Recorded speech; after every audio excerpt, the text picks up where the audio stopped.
lieu saint. Mais du temps de Jésus, il a déchiré le voile pour dire à tous sacrificateurs, moi le souverain sacrificateur, je te donne le droit de rentrer avec moi dans le lieu très saint, parce que j'ai tracé un chemin nouveau au travers de mon corps, c'est-à-dire de ma chair et de mon sang. Frère, du temps de Moïse, les souverains sacrificateurs étaient choisis comme ça. Mais imaginez quelqu'un qui naît en 2014, même s'il vit vieux, s'il est trop allé, disons même qu'il allait à 200 ans. Mais chaque année, on choisit un souverain sacrificateur. Donc pour 200 ans, il y a 200 souverains sacrificateurs. Mais imaginez le nombre de sacrificateurs. Ils étaient plus que 200. Donc il y en a même qui n'ont jamais eu accès au lieu personnel jusqu'à ce que le relais d'Abena soit annulé. Mais pour nous, Jésus dit, on ne choisira pas un, mais à tous ceux qui l'ont reçu. À ceux qui croient, à ceux qui ont reçu le sang de l'alliance. Le voile s'est déchiré devant eux pour que les sacrificateurs rentrent derrière le souverain sacrificateur pour qu'ils soient dans le lieu très saint. Tu as accès au lieu très saint. Tu n'as pas besoin d'être le souverain sacrificateur. Parce que tu as eu un souverain sacrificateur qui est digne d'ouvrir le livre et d'en rompre les sceaux, qui est digne de s'asseoir sur le trône et de te dire, viens ici. Quand vous lisez le livre de l'Apocalypse 5, la Bible dit, et c'est Jean qui parle, il dit, je vis quelqu'un qui était assis sur le trône et qui avait un livre qui était scellé. Et personne n'était digne d'ouvrir le livre et d'en rompre les sceaux. Puis je vis un agneau. L'agneau ne vient pas de la gauche. L'agneau ne vient pas de la droite. Regardez d'où vient l'agneau. Apocalypse 5.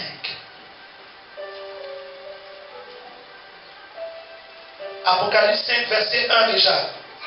Puis je vis dans la main droite de celui qui était où? Assis sur le trône, un livre écrit en dedans et en dehors scellé de 7 sceaux.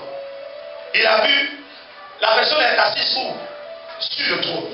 La personne qui tient le livre est sur le trône. Verset 3. Mais nul dans le ciel, ni sur la terre, ni sous la terre, ne pouvait ouvrir le livre, ni le regarder. Personne dans l'univers ne peut ouvrir le livre que celui qui est sur le trône tient. Mais regardez le verset 6. Et je vis où? Au milieu de quoi? On voit au milieu d'où? Du trône. Ensuite, et des carnets vivants. Et au milieu des anciens, qui?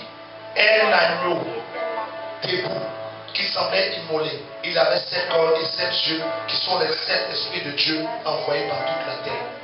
L'agneau ne vient pas de la gauche, l'agneau ne vient pas de la droite, parce que dans le ciel, sur la terre, il n'y a personne qui était digne. Celui-même qui était assis sur le trône est devenu l'agneau. Il sort du milieu du trône. Il sort du milieu du trône. Il sort du trône. L'agneau ne vient pas d'ailleurs, mais il dit, je vis au milieu du trône. Mais regardez-moi bien. Un seul trône, comme ça. Quelqu'un assis dessus. L'agneau sort du trône. On ne parle plus de celui qui est assis dessus. Parce que celui qui est assis sur le trône est devenu l'agneau. Dieu s'est fait chair pour toi. L'agneau, le Dieu sur le trône est devenu l'agneau. Personne n'était digne de venir prendre le livre dans sa main pour l'ouvrir. Il a cherché dans l'univers, il n'a plus personne. Il est devenu l'agneau lui-même qui ouvre le livre et qui en rompt. Est-ce que Dieu parle à quelqu'un ce matin? Le lieu très saint a été ouvert. Le lieu très saint a été ouvert. Lorsque le voile du temps s'est déchiré, ça a annoncé dans le monde spirituel que le tabernacle est ouvert. Regardez ensemble. Apocalypse 11. Apocalypse 11. À partir du verset 15. Le 7e ange sonna de la trompette, et des voix fortes retentirent dans le ciel en disant, le royaume du monde est passé à notre Seigneur et à son Christ. Il régnera au siècle des siècles. Les 24 anciens qui étaient assis devant Dieu sur le trône tombaient la face en terre et ils adoraient Dieu. On est dans Apocalypse 11 à partir du verset 17.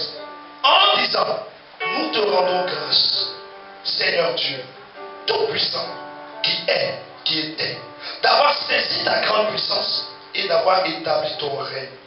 Les nations s'étaient irritées, ta colère est venue, ainsi que le temps de juger les morts, de récompenser tes serviteurs, les prophètes, les saints et ceux qui craignent ton nom, les petits et les grands. Je veux dire aux petits, ne pensez pas que vous êtes petits, on jugera les petits et les grands. Les petits et les grands, et de détruire ceux qui détruisent la terre. Verset 19. Le temple de Dieu dans le ciel fut ouvert, et l'arche de son alliance apparut dans son temple.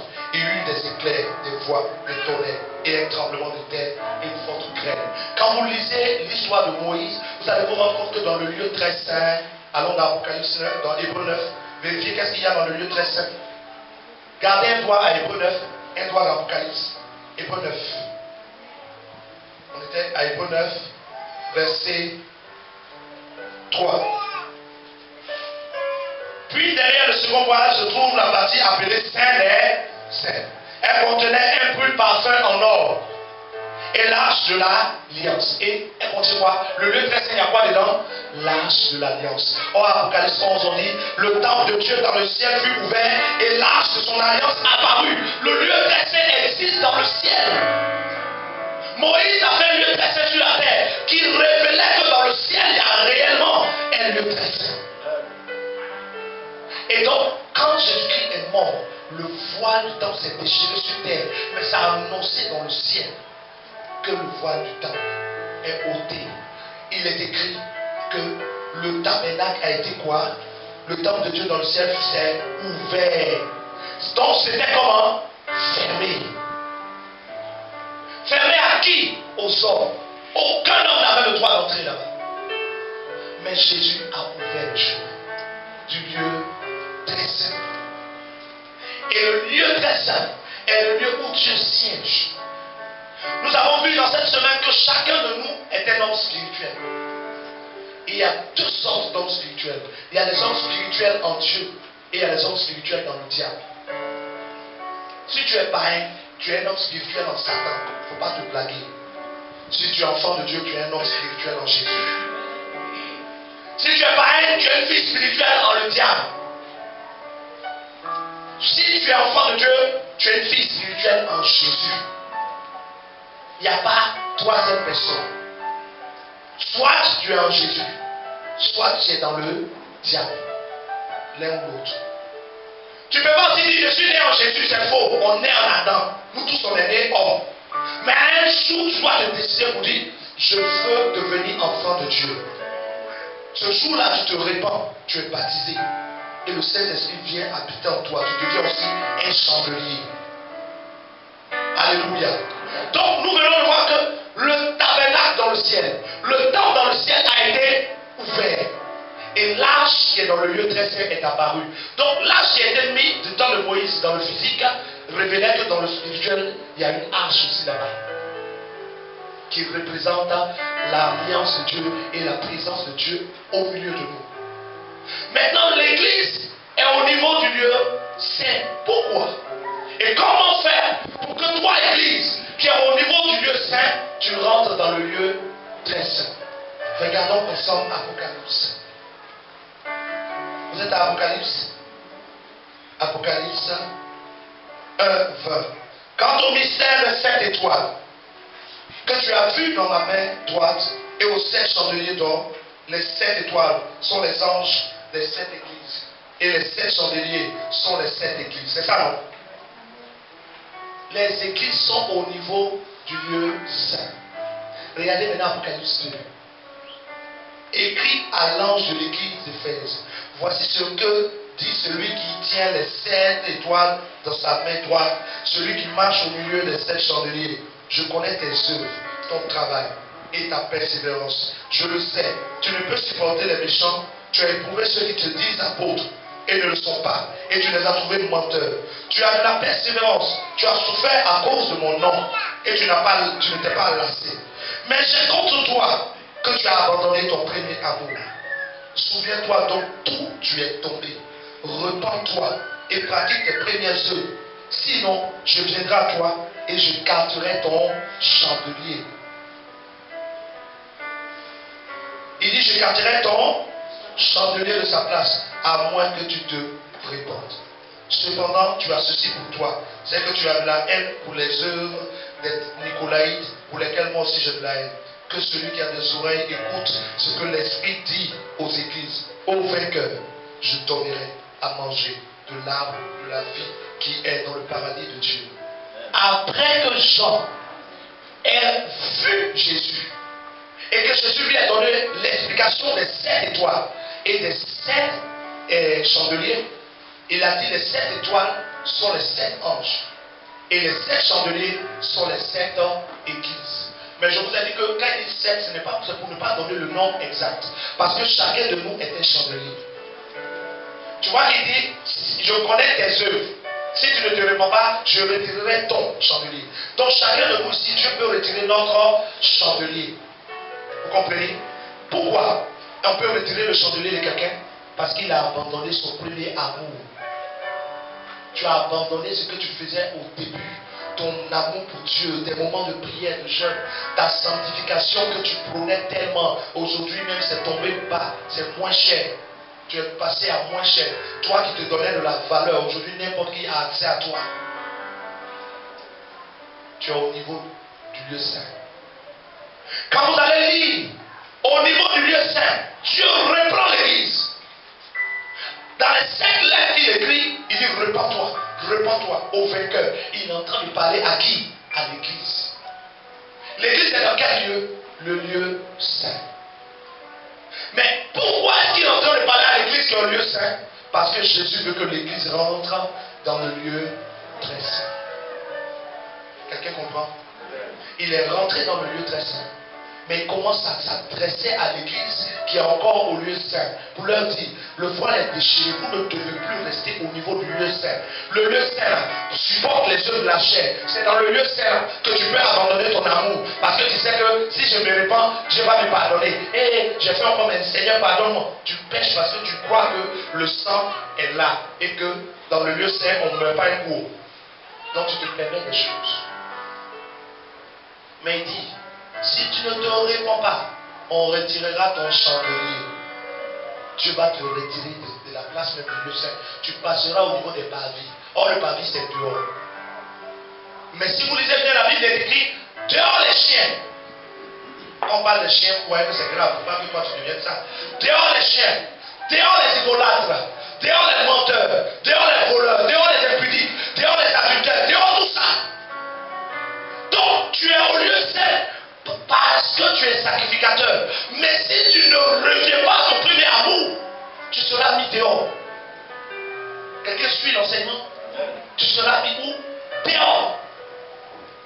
C'est dehors que sont les chiens. Dehors, il y a le diable. Mais dans le lieu saint, il y a les sacrificateurs. Et il y a la lumière du chandelier. Parce que l'église brille quand même encore. Mais repens-toi. Si vous lisez toutes les lettres des églises, c'est repens-toi. Il dit à un que non, je sais que tu n'es ni chaud, ni froid. Tu ne travailles pas pour Dieu, tu fais rien aussi pour le diable, tu es au milieu, tu n'es ni chaud ni froid, je te vomirai. Tout ça, c'est au niveau de l'église. À un autre, il dit, je sais qu'au milieu de toi, il y a le trône de Satan. C'est-à-dire que c'est une personne qui laisse en elle des pratiques de démons. Tu sais que des esprits habitent dans ta vie, mais tu ne cherches pas à te faire délivrer.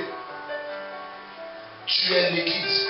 Fais attention de peur que ton chandelier ne soit retiré. Je lis la deuxième lettre. Écrit à l'église qui écoute maintenant.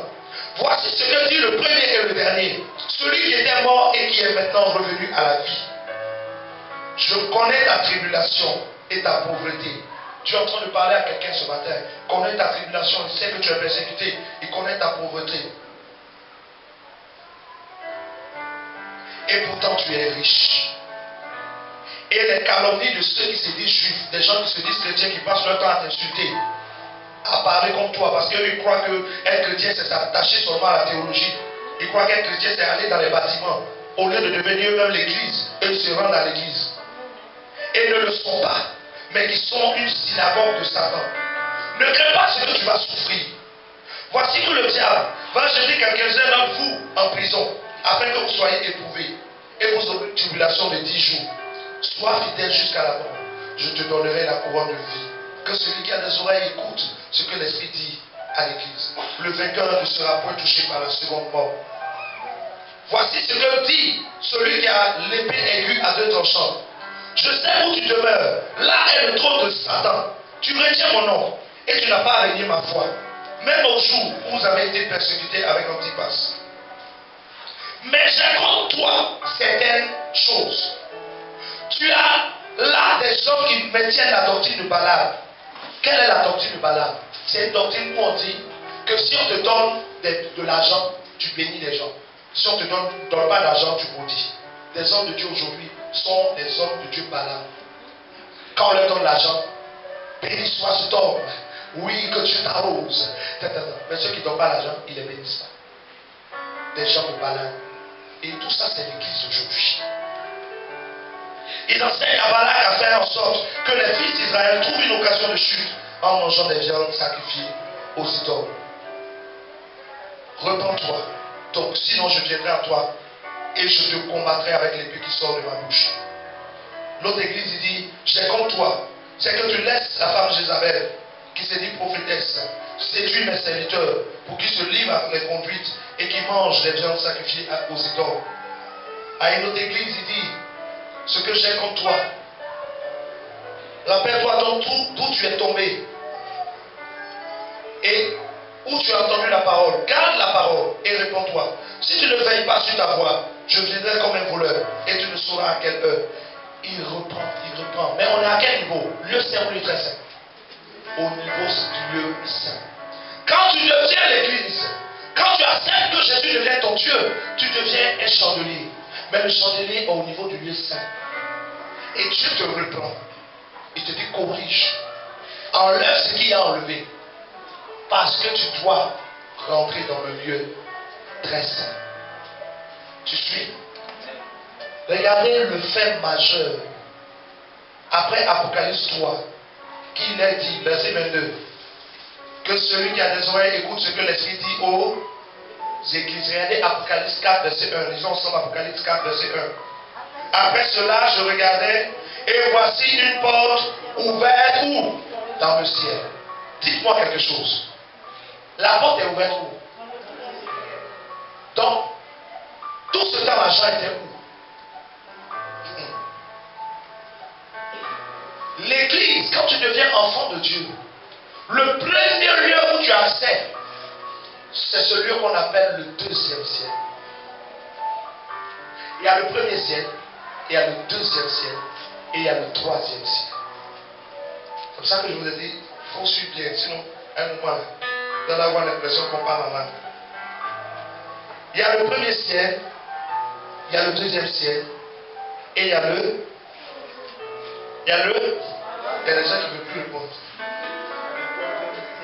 Il y a le troisième ciel. Allons dans 2 Corinthiens 12, que vous voyez rapidement. 2 Corinthiens 12. 2 Corinthiens 12, verset 2. Ce que je vous dis, je vous le montre dans les Écritures. 2 Corinthiens 12, verset 2. Je dis, je connais un homme en Christ qui voici 14 ans, était dans son corps, je le sais. Était hors de son corps, je le sais. Dieu sait. Fut ravi. C'est écrit quoi? 2 Corinthiens 12, verset 2. Ils ont écrit quoi? Vous qui lisez la Bible là. Quand on pose la question, répondez. N'attendez pas que quelqu'un d'autre réponde. Il fut ravi où? Il a été ravi où? Je n'entends pas moi chez moi ici. Il est ravi au troisième ciel. Donc il y a le premier, il y a le deuxième, et il y a le troisième ciel.